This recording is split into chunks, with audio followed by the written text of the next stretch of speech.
Hi everyone, it's Mariah Rossel with Healing the Betrayed Soul. So one of the things that I've been getting a lot of people to ask me about recently is this idea of what is the mystery? I talk about the mystery a lot in my work. And so what is this? The mystery cannot be defined. If we look at Merriam-Webster, we look very basic definition. The mystery is obviously that which we cannot define. Thanks everybody for joining and watching on. I love that. And so it's what we can't define. And the biggest thing is, if we knew what the mystery was, and we knew what was contained in the mystery, we wouldn't need to go there. So the mystery, when I talk about it, is a metaphorical place. It's also a place in a different dimension, if you would. But it's a place that exists where you go to do your work and to get your lessons. And it's a mystical place, right? Because it cannot be tangibly defined. And the biggest thing is, so when we look to find mystery, where is the mystery? It can be physical, but where it is going to be different for each person and different each time that you go there. And so when you go there for the first time, it's going to be hard to find, right? Like any place, before we had Google Maps, before we actually had maps, you heard it, you found it. Maybe you're thinking of like Aboriginal people, Dreamtime, song lines.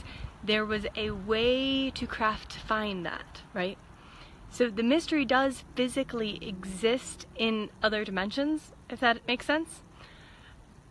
And we can find it. But the first time we find it is really hard. And so that's one of the reasons, for me, I had to have a lot of teachers help me find it, because I just wasn't quite sure where it was. I wasn't quite sure what it was. And it's interesting because, I think it's not relativistic, I am saying. It's an absolute which lives in the function of a thriving organism.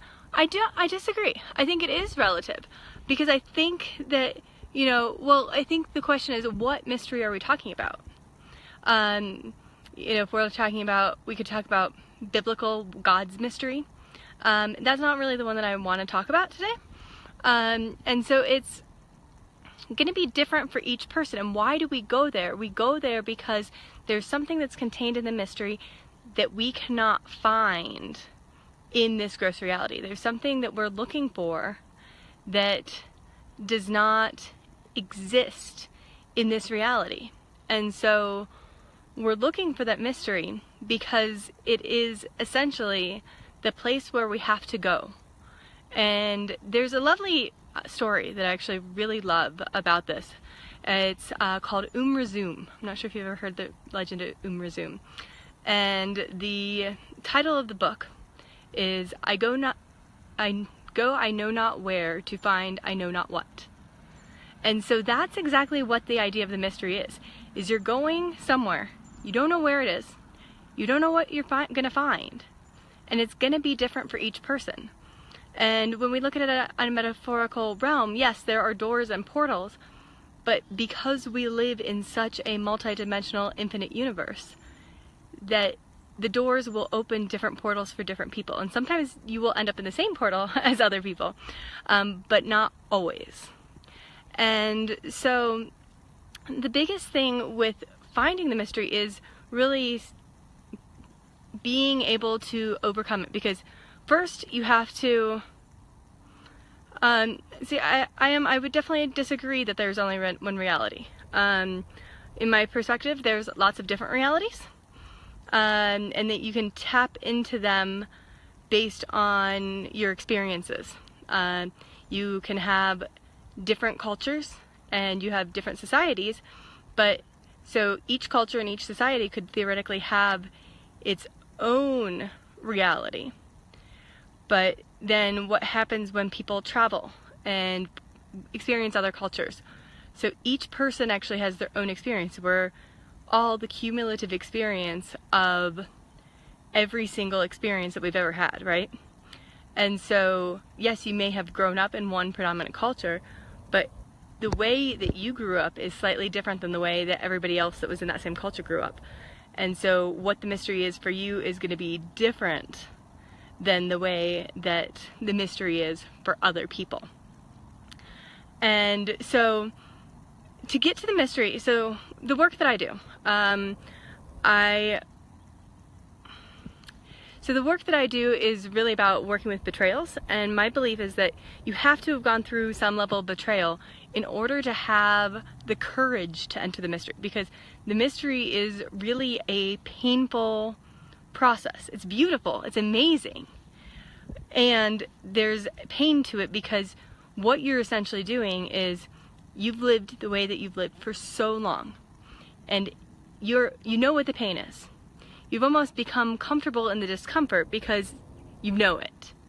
And then when going into the mystery, you have to be willing to go into the absolute unknown. And this is one of the biggest places that people are afraid of. Because they see that it is not what they know, but they don't know what it is. And so we'd rather stay with the pain that we know rather than trying to go into the pain that we don't know, because that's scary. We're more afraid of what we don't know than what we do know. And so this is why people will stay in unhealthy situations, unhealthy relationships, etc., because they are afraid of what they don't know. And what they don't know is what we find in the mystery. And so you have to go past this white picket comfortable place. And then you have to get into this place where you address the shame and the betrayal and the fear, because you're afraid to go into the mystery. And so you have to step past that place where you're afraid and move through it courageously.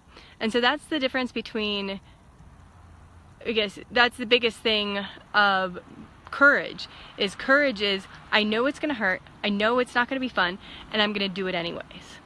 And so there has to be this level of courage that's developed in order to go there. And